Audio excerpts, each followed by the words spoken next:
You just walked into a room you have never been in before. A real check is 4 things. 2 of them you can do yourself. The other 2 are optical tests, and the instrument for those is the phone in your hand. Start with why looking on its own does not work. In the study that gets cited on this, the naked eye found about 46% of the cameras that were actually in the room. The rest were inside things everybody had already written off as furniture.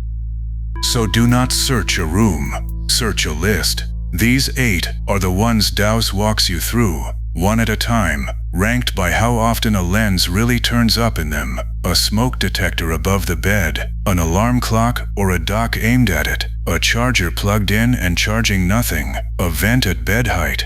Screenshot this part. First check.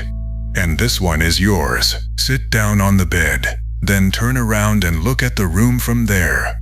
A camera has to see the bed, so it has to sit somewhere the bed can see back. Anything pointed at you that has no reason to be pointed at you is worth 30 seconds. Second check for the bathroom. And this one is yours too. Put a fingernail against the mirror. On ordinary glass, there is a gap between your nail and its reflection, because the silver sits behind a few millimeters of glass.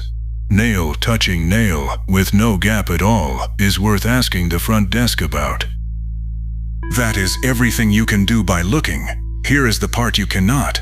Every lens is a tiny mirror aimed at whoever it watches, so it throws light straight back at you, and it does that with no power in it. The catch is that a screwhead does something that looks the same. So Dowse strobes the torch, subtracts the unlit frames from the lit ones, and then watches whether the bright point stays welded to its object while you move. A reflection slides across a surface, a lens does not. You cannot run that test by eye. The other thing your eyes cannot do is infrared. A camera that records at night floods the room with it. Most people point the rear camera at the room and see almost nothing because that sensor sits behind a filter that removes most of it.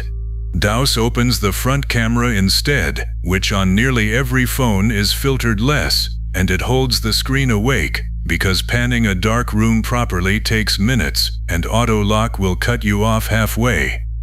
And there is one more thing in the room that has nothing to do with light. Most cameras sold now sit on the Wi-Fi, and plenty of them will answer a polite question about what they are. Others are broadcasting over Bluetooth. Dowse asks from the doorway, before you have unpacked. So that is a sweep. What is on the Wi-Fi? What is broadcasting around you? Then the 8 places one at a time, so you do not skip the vent because you got bored. With the lens check and the night vision scope, where they are needed, about 90 seconds. And then the part nobody else does. It tells you what it could not check. Your first sweep is free, and there is no timer on it. Dowse. iPhone only for now. 2 checks you run yourself, 2 the phone runs for you, and a list at the end of everything none of it could reach.